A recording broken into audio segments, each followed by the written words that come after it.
banks in the OIC country, there is risk shifting, not even risk transfer. It's much more dangerous than the conventional system.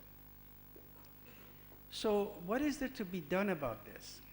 Since the Excellency Finance Minister is here and the Governor of Central Bank is here, I want to suggest that the real risk sharing in Islamic finance will not take place in any Islamic country so long as the government and the central bank rely on interest rate-based debt systems themselves. Because you do not have an Islamic benchmark in order to help Islamic banks to have an Islamic benchmark, and therefore they have to rely on interest rate-based system. I often hear in these kind of conferences that the authorities themselves continue to encourage the banks to become more and more Islamic, while they themselves have their monetary and fiscal policies based on interest and debt. At one point in time, when I used to bring teams from IMF here to Pakistan, I asked them to run a scenario where Pakistan would have no debt. What would happen to the rate of growth of the economy? It turns out that Pakistan debt creates a huge weight that forces the rate of growth of the economy by 3 or 4% downward.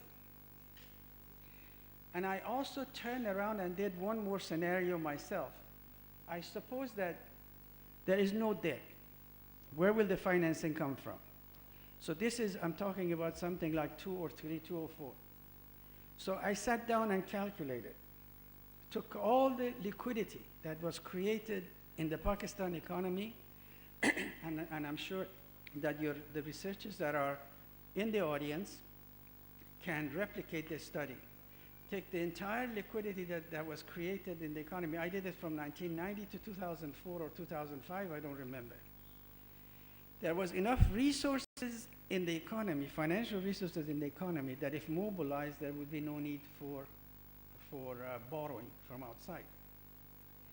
A country, a society cannot, and Justice Taqi Osmani was referring to this, you cannot go to war with Allah subhanahu wa ta'ala and His Messenger, sallallahu alayhi wa sallam, by having your economy to enter into debt contracts which run roots throughout the economy.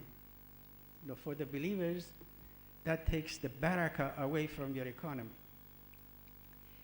So one of the things that governments can do to help risk-sharing Islamic finance to become a real deal, in a sense that would run the economy, is to move away rapidly, both in terms of fiscal and monetary policy, away from debt-based system to a system based on equity. How can the government run an equity system? Very simple. First of all, the governments are in fact agents of their own people. Consequently, the benefits of risk-sharing Islamic finance, which was named before, the idea that you have financial inclusion, Dr. Ishrat Hussain referred to this, the idea that once you have financial inclusions, you also reduce income and wealth inequality. That's a major problem for many Muslim countries. And you also allow the lower income groups to become wealth builders, to reduce the idiosyncratic risks for which they have to save money either in the bank or put it in under their pillows. One other calculations that you can make for this country to figure out what is the real rate of return, risk adjusted, to real sector of Pakistani economy. Since I have done it, I'll tell you, you can go and replicate it and find out. The real rate of return to this economy is, and risk adjusted, is about 20%. You can check it. 20%. In the Quran, Allah subhanahu wa ta'ala tells us that you should not take riba. that you should take back رؤوس أموالكم. You take back your principal without any interest. If you do that, then Allah subhanahu wa ta'ala says, لا تظلمون ولا تظلمون, that you will not be doing injustice, and injustice will not be done to you. Remember, the two sides is creditor and the debtor. We know the zulm to the debtor, but what about the creditor? La tuzlimun, the address is to the creditor. The creditors are subject to injustice. Who are the creditors? These are the people who deposit money in the banking system. For 2 to 3% at most average for all the Muslim countries, where the rate of return to financial resources in the economy is here 20%. We did it for Malaysia, was somewhere around 14% now for this last year. So what you're doing is creating a zulm, an injustice for the creditor who is the saver. And also what you have done is not provide ways and means for the lower income groups to try to at least diversify the source of consumption expenditure from the income. So if there is a shock to the economy, they are the first ones who are going to suffer.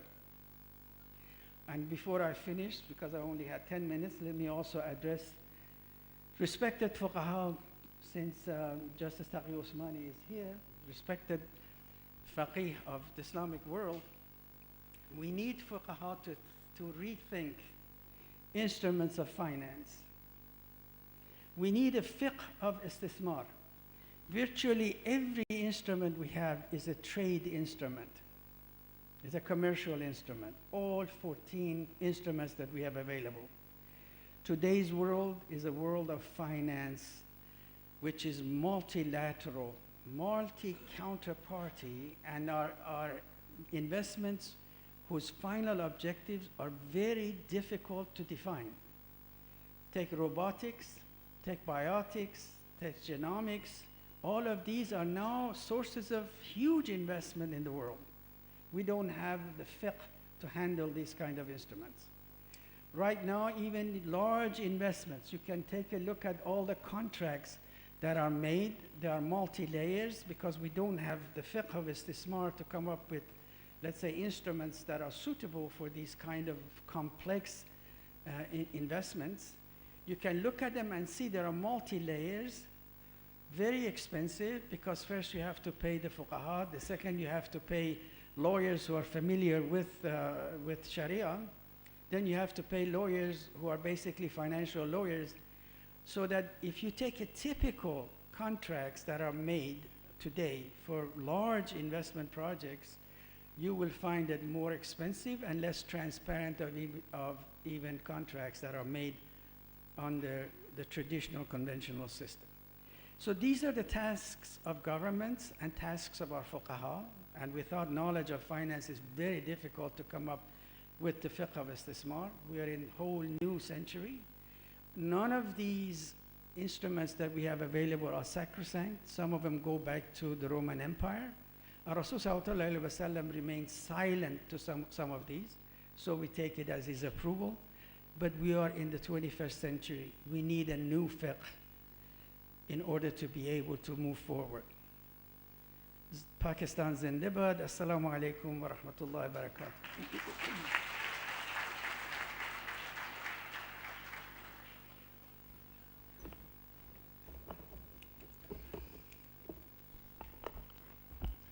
Thank you, Professor Dr. Abbas Mirakhor, for your words of wisdom. I'm sure our Honorable Finance Minister will respond to a few of the points raised by Professor Saab. Professor Mirakhor mentioned in the initial part of his speech that he loves Pakistan, and I really feel glad in informing you that Professor Mirakhor was awarded Qaid-e-Azam Star by President of Pakistan in 1997 for his services to Pakistan. Thank you, sir. And our next speaker is Dr. Azmi Umar, who is the Director General, Islamic Research and Training Institute, IRTI. Dr. Azmi has more than 30 years of experience in academia, where he served as a professor and senior university administrator at the International Islamic University, Malaysia. He's also a member of the External Advisor Group for the IMF. He was awarded the most outstanding individual contributor to Islamic finance in the year 2015. Please welcome Dr. Azmi Umar. Bismillahirrahmanirrahim. Alhamdulillahi Rabbil Alamin. Assalatu wassalamu ala ashrafil anbiya'i wal mursalin. Sayyidina Muhammadin wa ala alihi wa sahbihi ajma'in. Your Excellencies, the Finance Minister, Senator Muhammad Ishaq Dar, the Governor, State Bank of Pakistan, Mr. Ashraf Mahmood, Chairman, Center for Excellence in Islamic Finance, IBA, Dr. Ishrat Hussain, distinguished guests, ladies and gentlemen. Assalamu alaikum wa rahmatullahi ta'ala wa barakatuh. It is a great honor and privilege for me to welcome you here today in Karachi, the financial hub of Pakistan, to the launch of the Islamic Finance Country Report for Pakistan with the theme, Innovation at Asia's Crossroad. The Islamic Finance Country Report for Pakistan is the 8th in the series of unbiased, in-depth, and market-oriented analysis of Islamic finance sector in a member country of the Islamic Development Bank Group. For your information, ladies and gentlemen, IRTI is one of the entities of the Islamic Development Bank Group.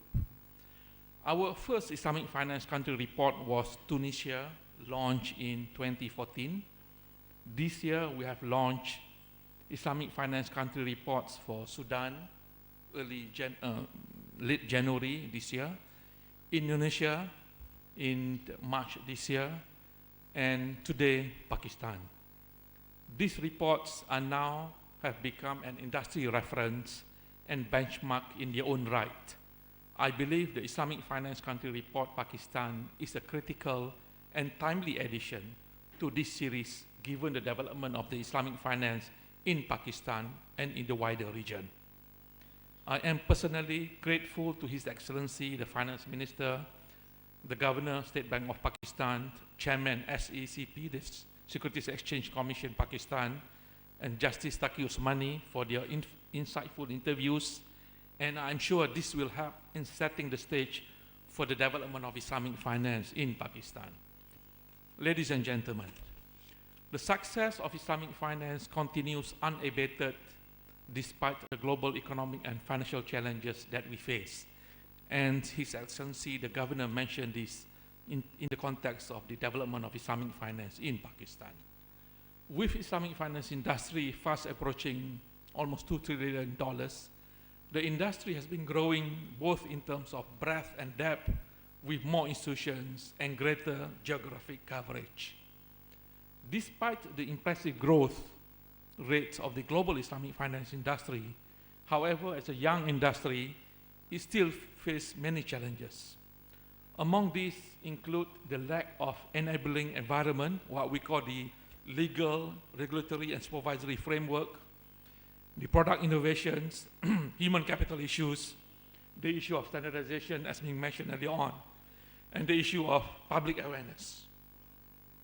For example, let me cite some of the findings of our recent study done by IRTI on the challenges faced by the Islamic finance industry in the IDB group member countries.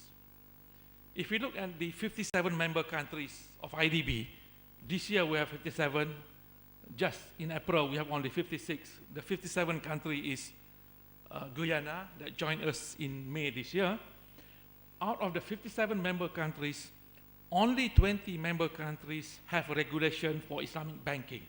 20 countries, which means that not even 50% of the IDB member countries have regulation for Islamic banking.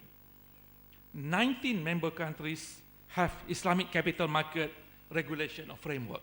And typically, when we talk about Islamic capital market, it refers to sukuk regulations. So only 19 countries. And only 17 member countries, 17 member countries have takaful regulations and framework. So just imagine, if you want to develop Islamic finance industry in the remaining countries, a lot of work must be done in order to support these member countries. Next, if we look in the context of sukuk issuance, in the context of what we say product innovation, 63% of all member countries' sukuk issuance are based on wakalah. This is the international suku issuance, wakalah, while most domestic suku issuance was structured on murabaha.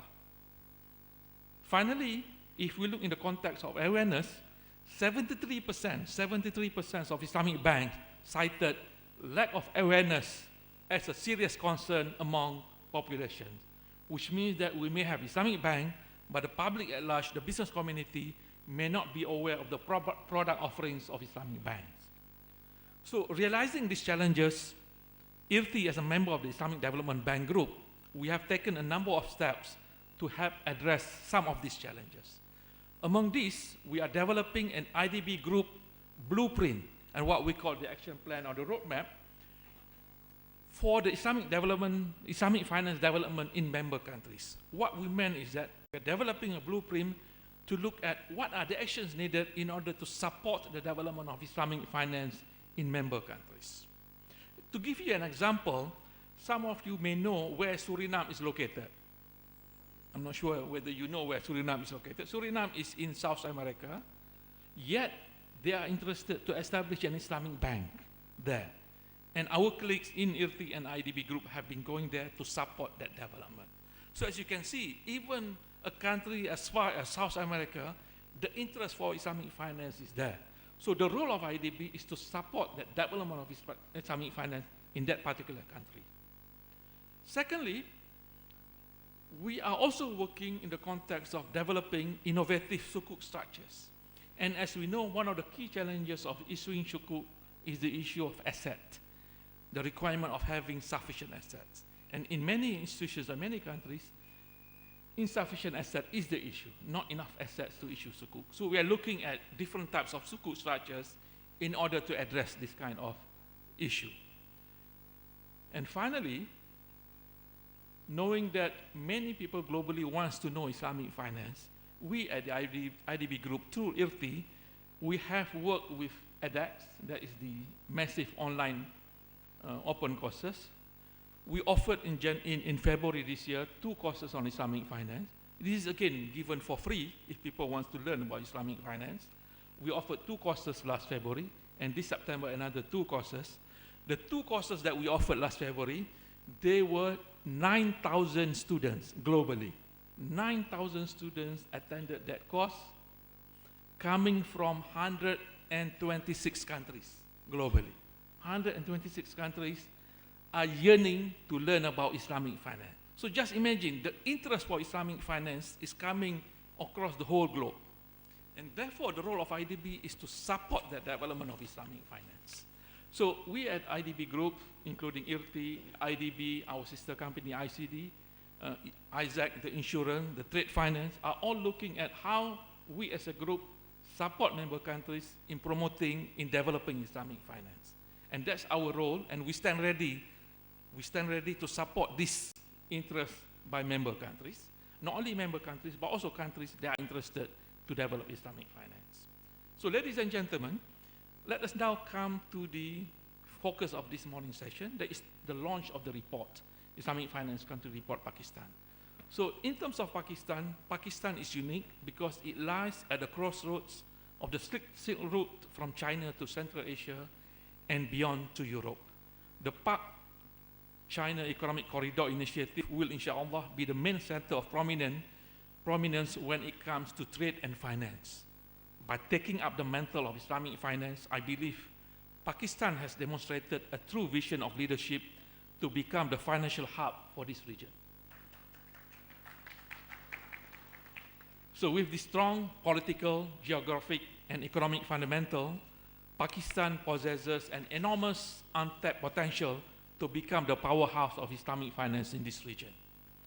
Islamic finance is taking roots in Pakistan with the support of the government, as well as from other infrastructure institutions, including the State Bank of Pakistan, the Securities Exchange Commission. Besides the growth of Islamic finance asset, a sustained growth can be observed in regulations, highlighting new frameworks for Sharia governance for Islamic financial institutions, sukuk and takaful. The Islamic finance industry is establishing on strong footing, and we are confident that it has a strong potential for leading the international Islamic finance industry.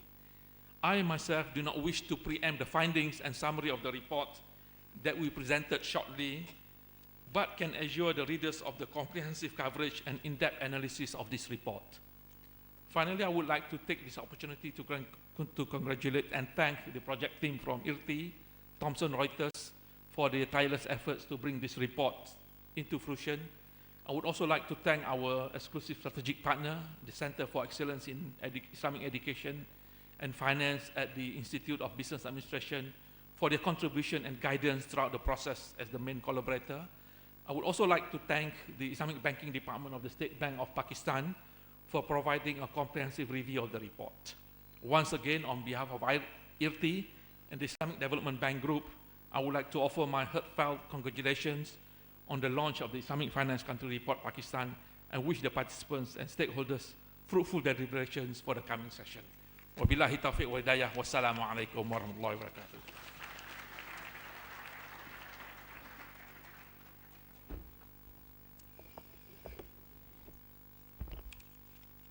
Thank you, Dr.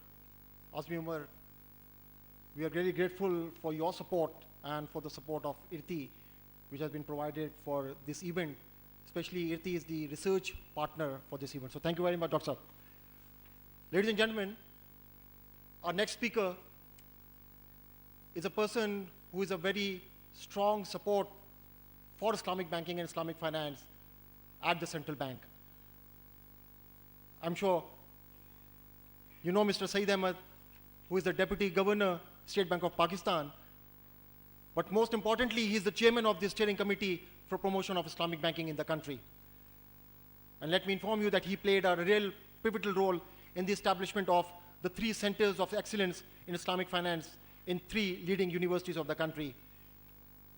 Please welcome Chairman, Steering Committee of Promotion of Islamic Banking and Finance, Deputy Governor, Mr. Saeed Ahmed Saab.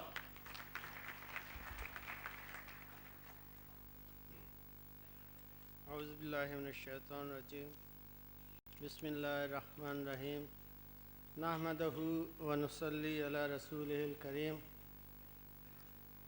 Honorable Finance Minister, Senator Muhammad Ishaq Dar Saab, Fazilatul Sheikh Taqi Usmani Saab, Governor State Bank, Honorable Professor Abbas Mir Khoro, Honorable Dean of INSIF, and very dear friend and Honorable Dr. Ishrat, Honorable Azmi Saab, ladies and gentlemen, Assalamu alaikum. If my sentiments reflect what my mentor Taqi Usmani said, that's coincident, not by design. A sister of mine in Islamabad saw me subdued one day and asked, what's the matter? I said, I was assigned a task. I've done my best. Some of it has been done and some is still waiting. She asked me, why is that? I said, because I did not have the authority to implement it. She said, but that's not the end of the world. If you don't have the authority, find a source of authority and align it with you. I acted upon her advice, and I'm very pleased to say that that authority, which is a pivotal decision-making person in this country, in the form of our finance minister, is here, and today is the day, inshallah, we'll see a lot of support from him for the promotion of Islamic banking.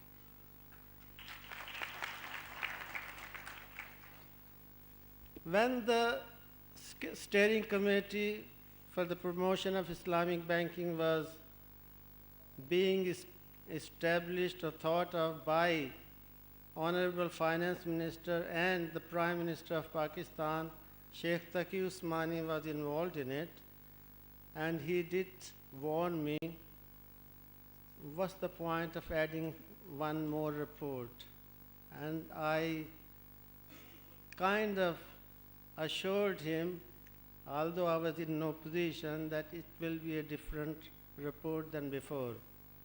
and I was relying in doing so on the backing which I was given by the finance minister and the prime minister. I'm pleased to say that nothing is, not everything is wasted, but we have achieved certain aspects.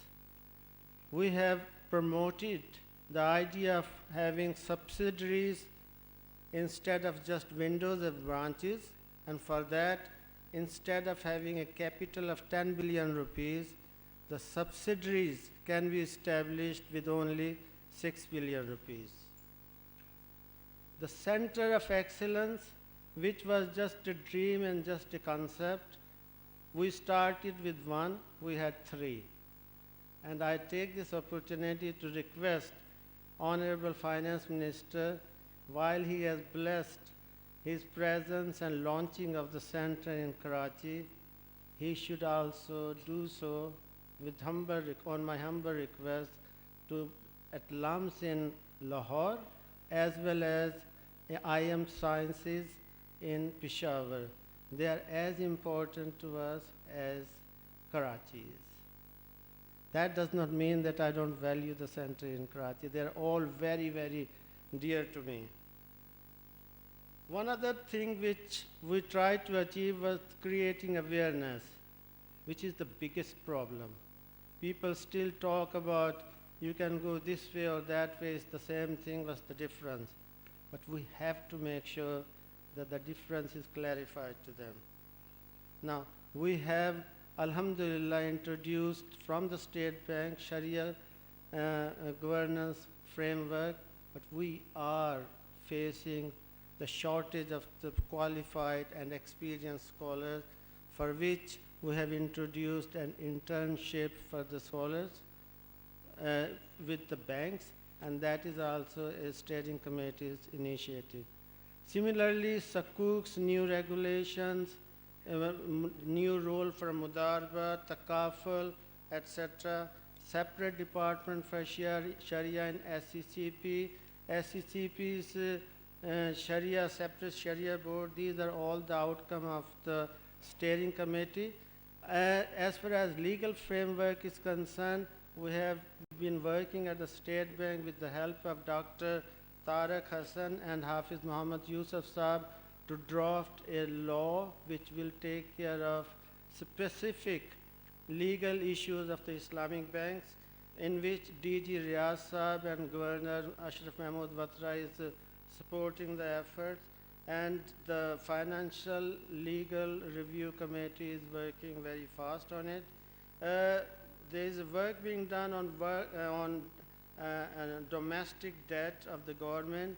Most important of all, the tax neutrality for the Islamic bank is one of the major issues on which the proposal is with the government, and inshallah it will soon, after crossing all the bureaucratic delays, reach to the finance minister. And I know from my experience, once it reaches him, it's a matter of 48 hours. Like Sheikh and other speakers mentioned about the Sukuk, we have been working with the Ministry of Finance. Again, we have a bit of uphill task, identifying the assets or changing the attitude.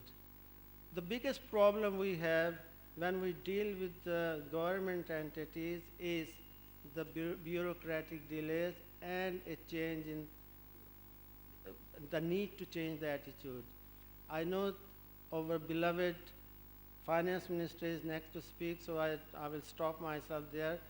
Just say this, over one of the poets of Pakistan, I would say Islam, Allama Iqbal, he said, आईने नौ से डरना, तर्ज़े Kohn पे अड़ना, मंजिल यही कठिन है कौमों की ज़िंदगी में. It is very difficult to accept new things and be persistent on old practices. This is the most difficult issue in the destiny of nation. Once we change our attitude, once we are willing to try new things, give it our research a chance, Inshallah, I'm very confident with that change attitude and in the form of blessed support from the finance minister, we will see a different scenario in Pakistan. Thank you very much indeed for your work.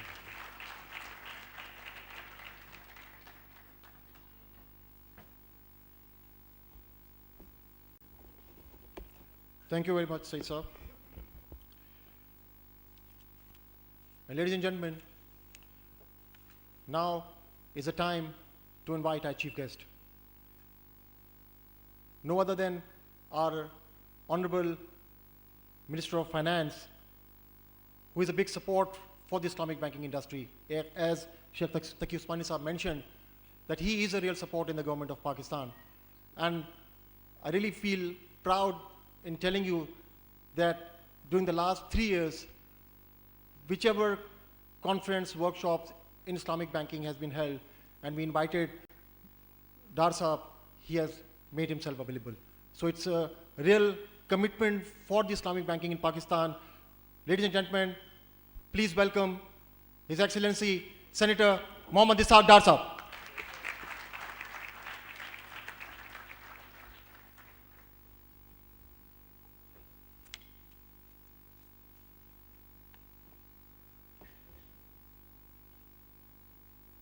Bismillahirrahmanirrahim. Nahmadu wa nusalli ala Rasul al-Kareem. Honorable Hazrat Justice Sheikh Taqi Usmani Saab, Janab Ashraf Mahmood Batra Saab, Janab Saeed Ahmed Saab, Janab Dr. Ishrat Hussain Saab, Dr. Azmi Omar, Professor Dr. Abbas Mira Khor, Dr. Farih Iqbal, distinguished foreign guests, scholars,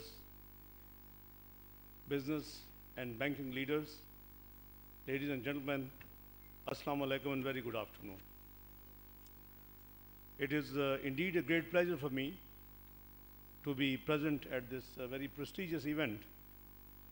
I feel honored to be sharing the stage with a visionary person like Sheikh Taqi Usmani and many other learned friends. As Deputy Governor mentioned, as very humble Muslims, soon after we won the elections, Prime Minister Nawaz Sharif and myself, we decided that we should, as Muslims, try our best to promote the Islamic finance industry in Pakistan. It was with that decision that soon after I took oath as Finance Minister, I advised State Bank of Pakistan to consider establishing centers of excellence in Islamic finance,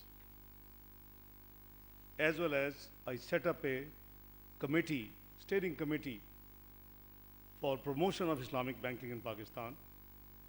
And alhamdulillah, today we see, as we just heard, that with efforts of State Bank of Pakistan and particularly Deputy Governor Saeed Ahmed and Dr. Ishrat Hussain, we have 3 centers of excellence in Islamic finance already established in Pakistan. So I compliment Dr. Ishrat Hussain, I compliment the whole team and Saeed Ahmed Saab for doing this wonderful job. At the same time, we are all happy to see how the Center of Excellence in Karachi has developed since I inaugurated it last year. Dr. Ishrat and his team deserve great appreciation for their commitment and outstanding performance.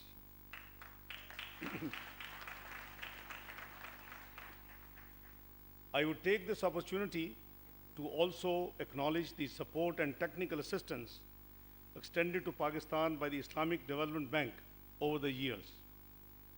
I would like to extend my gratitude to IDB through Dr. Azmi Omar, Director General IRTI, with special reference to intellectual support for CEIFs.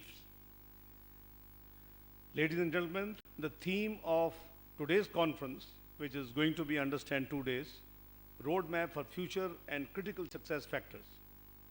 is, of course, very strategic. I'm sure that you will be hearing some prominent speakers over the course of these 2 days who will be giving their insights into issues of Islamic finance. We have already heard wonderful speeches and very thought-provoking speeches of the learned speakers who are on the dais this morning, starting from Justice Taqi Usmani and Governor, Deputy Governor, Professor Abbas Mirakhor, and Dr. Umar. So I believe that the knowledge, skills, and experience of delegates from different jurisdictions today assembled here will be of great value for our domestic practitioners and would help us in carving out a future path for the sustainable growth of Islamic finance industry in Pakistan. Islamic economic system is not only about prohibition of interest, but it also promotes values such as social responsibility, transparency, and accountability. Though Islamic finance has been around for the last 5 decades, the inherent emphasis of Islamic finance on real economy and on wider ethical codes, in my opinion, has attracted more attention in post-2008 financial crisis, which were obviously very global. Islamic finance today is being acknowledged as an economic system which can provide answers to banking stability issues that the world is currently facing. Eradication of poverty, promotion of socio-economic justice, and equitable distribution of wealth are among the primary goals of the Islamic economic system. Ladies and gentlemen, the history of Islamic finance in Pakistan can be traced back to the global history of Islamic finance. We were among the pioneer countries that allowed the practice of Islamic finance. Efforts were made during 1980s on the legal, regulatory, and supervisory fronts, which were recognized at international level. Unfortunately, these initiatives could not produce the desired results. However, the industry has been growing at an impressive rate since it was relaunched in the last decade as a parallel to conventional banking. Our government has been committed to accelerate the development of this industry as we not only consider the implementation of this system as our religious duty, but also believe in its supremacy for inclusive development and broad-based growth. Let me share with you that bankers I can see here from the Islamic finance industry. This is my standing instructions to the Ministry of Finance in Q Block. Whenever they need to raise funds or replace some repayable debt, their first preference should be to resort to the Islamic finance. I think people are here who could witness that. So this resolve and this instruction has been standard and will continue to be forced.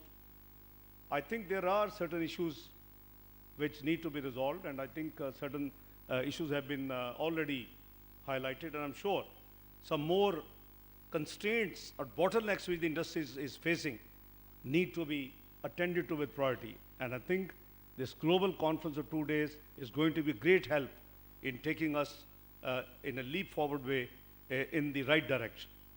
Our conviction toward Islamic finance is evident from our different initiatives and full-fledged support at all levels in the last 3 years.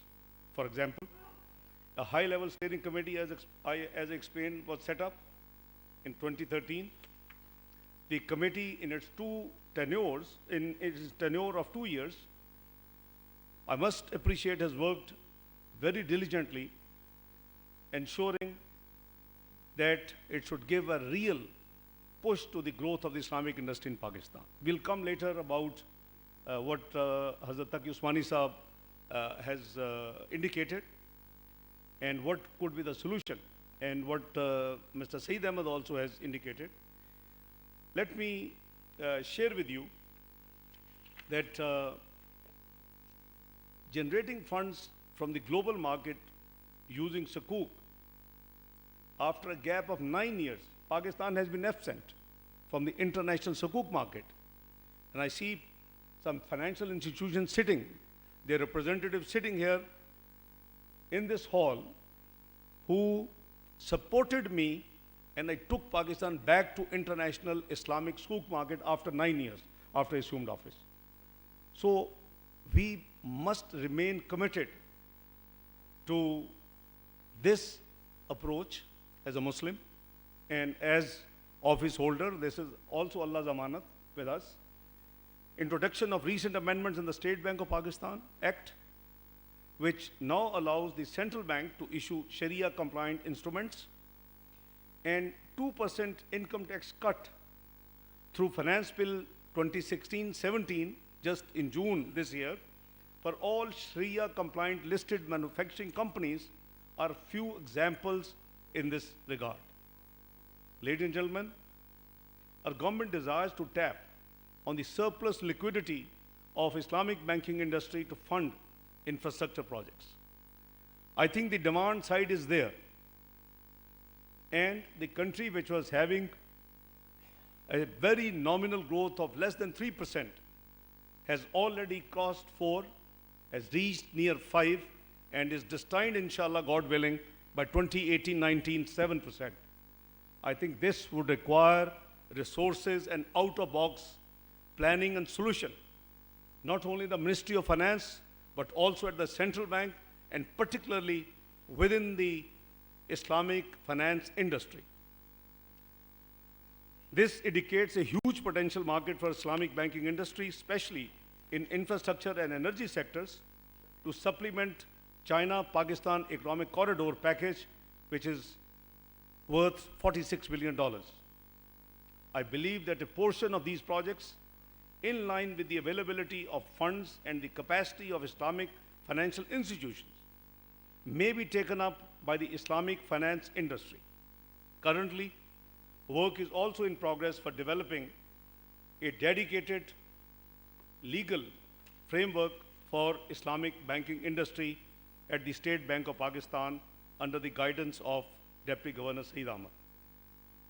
Ladies and gentlemen, in order to provide level playing field to the industry, tax treatment of Sukuk has been brought at par with conventional papers, bonds, last week on 31st of August through promulgation of an ordinance in order to support issuance of and investment in Sukuks.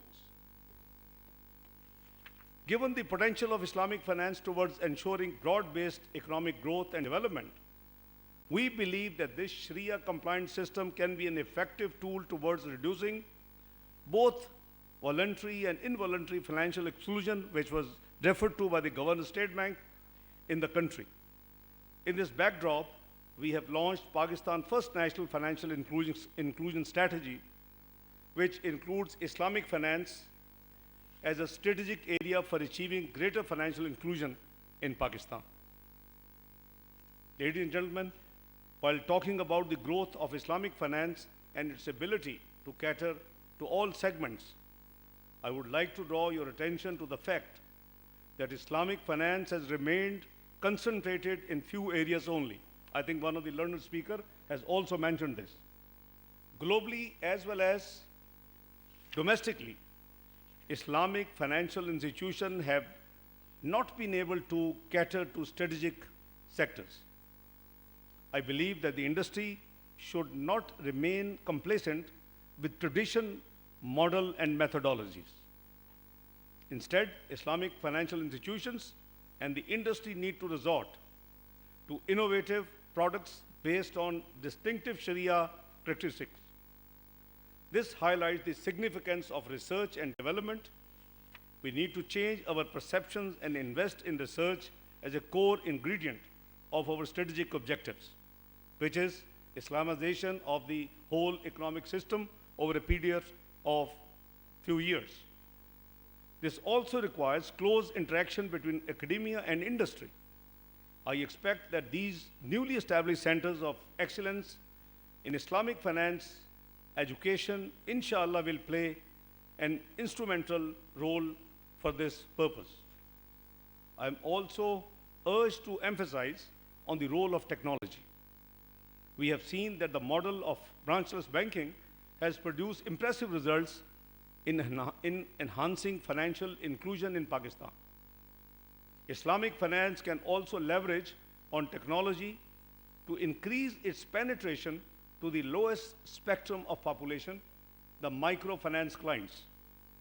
On a lighter note, I would strongly advise, unfortunately, the Islamic finance industry leaders have also resorted to the conventional bankers, and they keep busy in golf playing most of the time than doing the real business.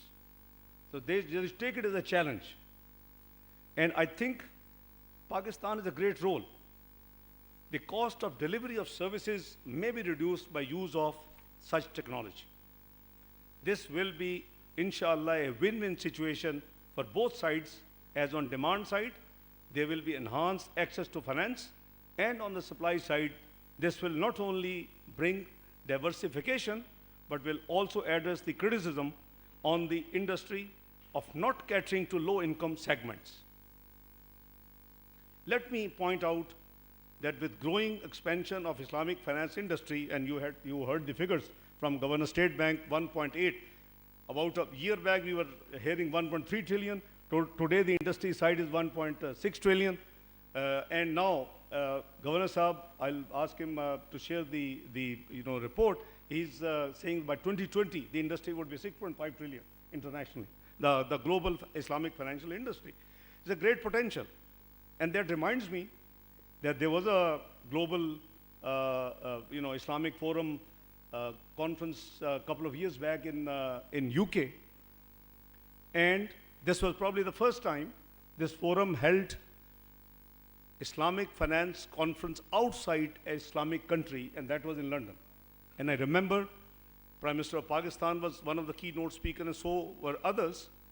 But David Cameron, the former Prime Minister, was also the keynote speaker at that forum. And he said he wasn't doing it for Quran, what Hazrat Taqi Usmani said. He was talking business, commerce, So our niyyah is because we are Muslims, so because we should not do on commercial basis what we are doing. As I said, we had the intention and we implemented it. So David Cameron, I don't know how many friends were there in that conference in London. I accompanied Prime Minister, and he said, this industry is going to leave the conventional industry in due course in a matter of next decade or so. So we would do everything possible to grab as much share of this Islamic finance industry as possible, global share. I think they should be challenged to the leaders of the Islamic finance industry sitting in this forum, that how can you increase your share of the global Islamic finance system so that Pakistan and the people of Pakistan can benefit. And it's a double benefit, because worldly as well as dunyavi, Islami or dunyavi, dono aapke Allah ke fazl o karam se usme fayde. Because you're obeying the command of Allah subhanahu wa ta'ala, what is directed to you, that you should avoid riba. I wish I should have a magic wand when I came, that I can change. I can't change overnight 19 trillion of the debt stock. I wish I can. I would not take a second. If this industry can offer me alternate products and can supply and replace, I assure you, I'm sure, with all due respect to the conventional bankers here, I can only see them sitting here.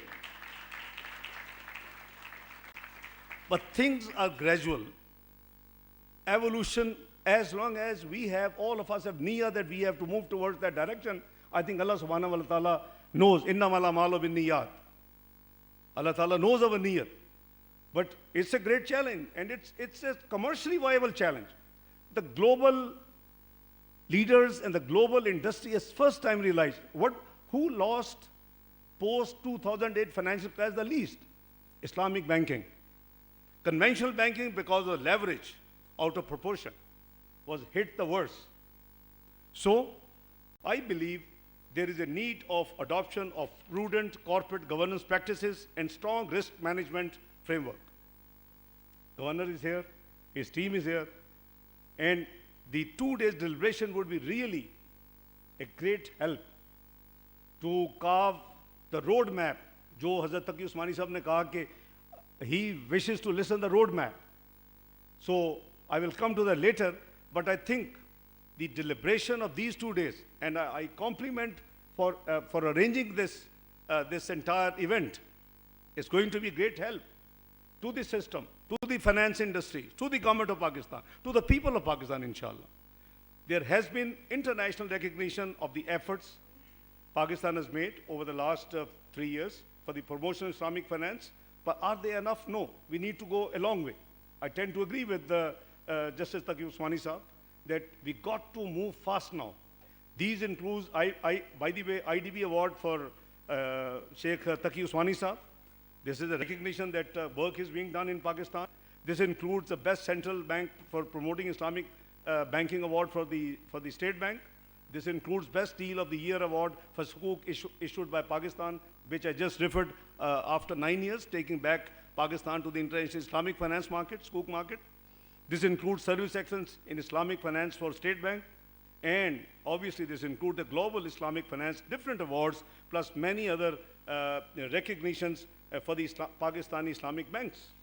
So my friends, colleagues, ladies and gentlemen, in conclusion, while Islamic banking has made significant strides globally and domestically, I believe it is still in an evolutionary phase, and relentless efforts are required to confront challenges in keeping the growth momentum of the industry.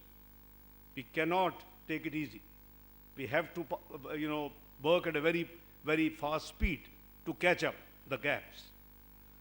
With our sincere and collective efforts, we will, inshallah, be able to meet the challenges facing us and provide our people and the country a Sharia-compliant system that is equitable and transparent.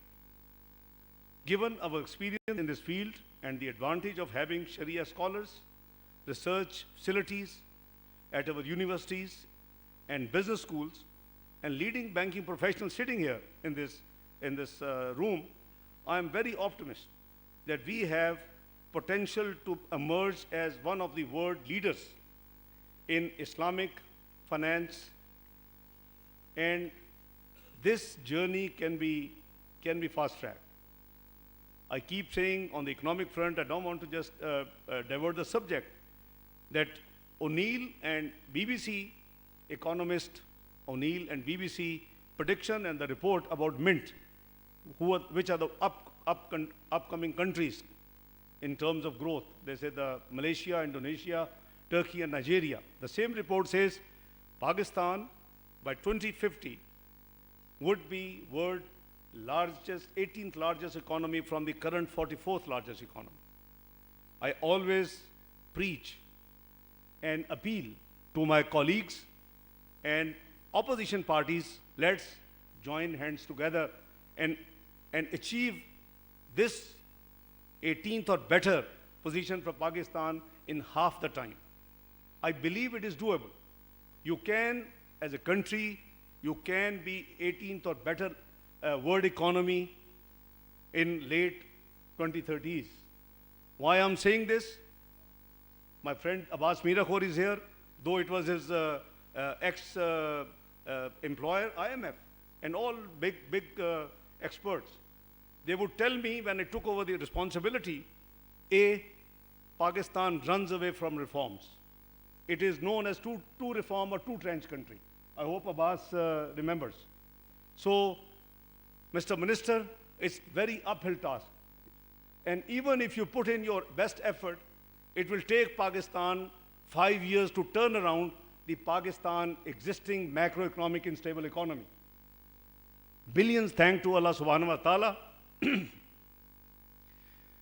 जिनकी मदद से we could cross that journey in half the time. Alhamdulillah. So I am very confident that this country has resilience. This country has potential. This country can do things in half the time. And if we decide that we have to move towards that direction, I think it should not be difficult. I think it's up to all of us that we should be dedicated to this cause. It is Allah's command. Now, coming to Taqi Usmani Saab's and Saeed Saab's, the future, the future course of action. I think we got reports which are very impressive. And I have received, I have been informed rather, let me say I have not yet received. Saeed knows that. I have been informed that a summary has been put up or a communication has gone recommending that there should be an implementation committee. I think this is the future roadmap. And I'll be happy to be assisting this committee as I've been doing in the past. It would be a great pleasure. And actually, it is like, for me, it is a barakah. It is sawab that I would be doing that service, keeping in mind that what we are commanded in Quran. So I am happy to announce, and the notification I'll ensure within this week should be issued. This committee should comprise of Governor State Bank, Mr. Saeed Ahmed, who is the chairman of the Steering Committee for the Promotion of Islam, Secretary Finance of Government of Pakistan, Chairman SECP, Chairman Federal Board of Revenue, Secretary Ministry of Law.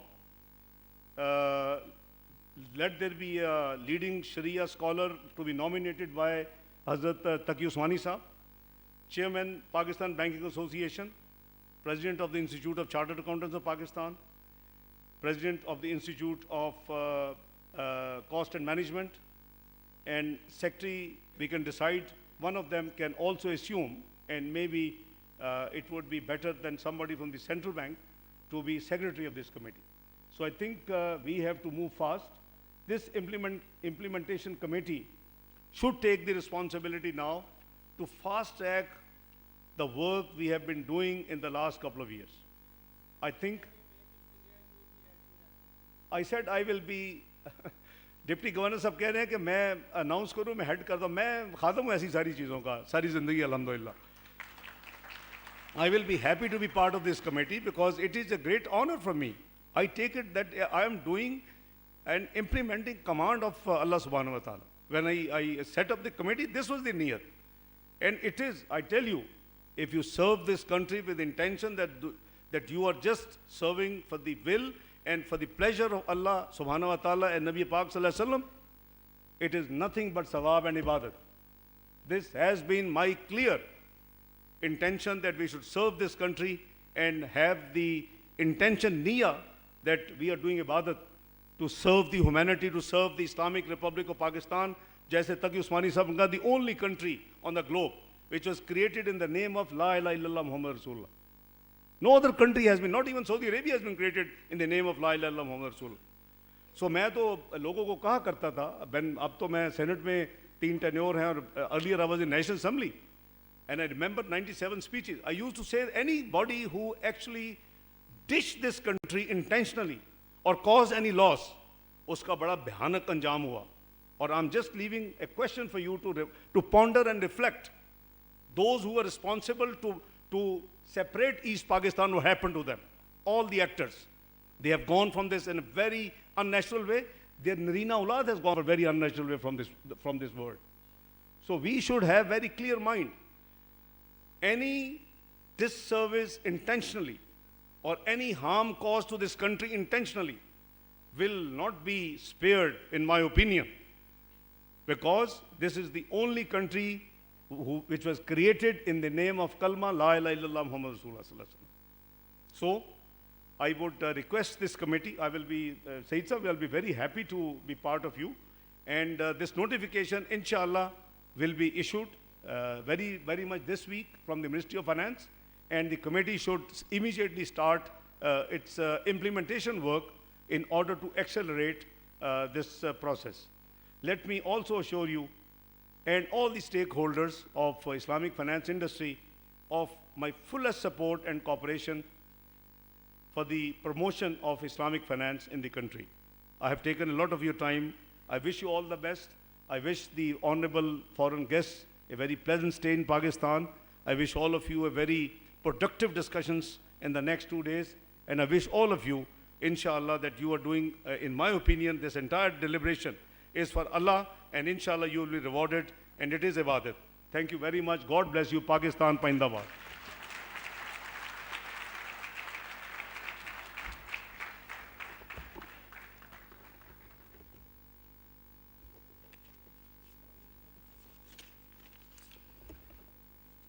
Thank you. Thank you, Honorable Finance Minister Saab, for a real words of encouragement. Let me tell you on behalf of the Islamic banking industry in Pakistan that all the Islamic banking professionals, they are all committed towards taking this Islamic banking, Islamic finance to the next level. And if this level of commitment comes from the government, from the central bank, let me tell you, we will inshallah ta'ala write this day, 5th of September 2016 in the history of Islamic banking in Pakistan. Thank you very much, sir. Ladies and gentlemen, as earlier mentioned by Dr. Azmi Umar, we are fortunate that today we'll be launching the Pakistan Islamic Finance Report. This report has been prepared by IRTI, IBSEF, and Thomson Reuters. And I would request Mustafa Adil, head of Islamic Finance of Thomson Reuters, to please join us on the stage. I would also request Bilal Rasool Saab, representing SCCP, to please join us on the stage. And then I would request Chairman Chief Dr. Ishrat Hussain to please present the first copies of this report to our honorable guest. I request the volunteers to please come to the stage along with these copies. Inauguration of the first Pakistan Islamic Banking Finance Report.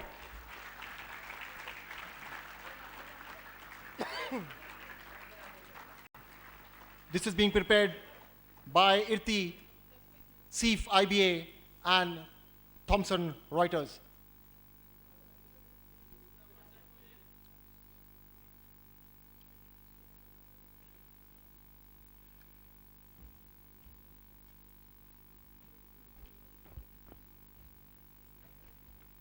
We're really glad that this first part of this conference is a real success. And let me tell you that without the contribution, without the collaboration, without the support of lots of supporting partners, this could not have been possible. So it would be unfair if I don't mention the names of our supporters, our sponsors. Ladies and gentlemen, this conference has been arranged in collaboration with INSEEF Malaysia. Pak Qatar Family Takaful is the gold sponsor for this event. Mizan Bank is the strategic partner for this event. We have IRTI and IRSA, who are the research partner for this event. INSEEF is the academic partner for this event.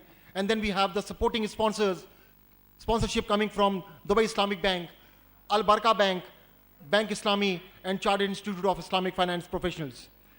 Then we have the publishing alliances coming from Palgrave, Macmillan, and Pacific Basin Financial Journal, the CSR partners in the name of Ahsan Trust, the PR partners, Bridge Public Relations, the international media partners, IFN, and media partner, Al Huda. Before we break for tea, I would request Dr. Ishrat Saab to please present mementos on behalf of the organizers. We're really grateful to all our guests in honor. I would request Dr. Ishrat Saab to please present these mementos to our honorable guests.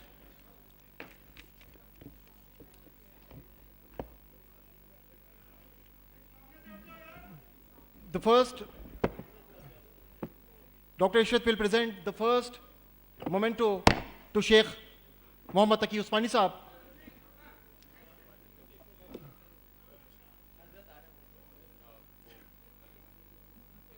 Okay, the next memento will be presented to the Honorable Finance Minister, Senator Mohammad Ishaq Dar.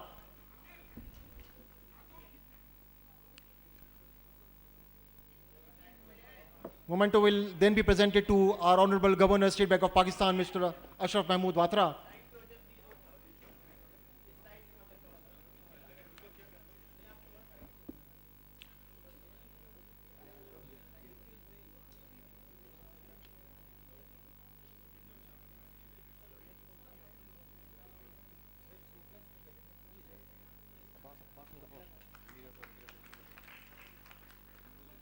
The next memento will be presented to Professor Dr. Abbas Mirakhor. Dr. Ishrat Hussain will present this memento to Dr. Saab.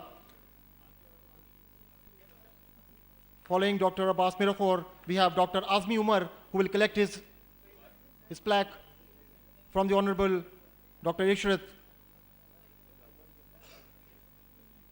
To follow Dr. Azmi Umar, we have Mr. Saeed Ahmad, the Deputy Governor, State Bank of Pakistan, and the Chairman, Steering Committee for Promotion of Islamic Banking.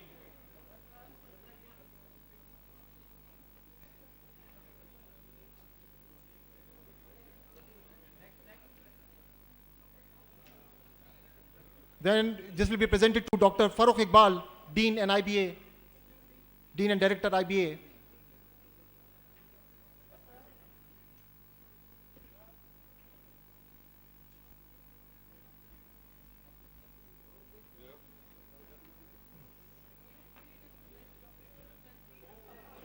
And finally, Dr. Ishrat Hussain will collect his memento from the Honorable Finance Minister, Mr. Ishaq Dar.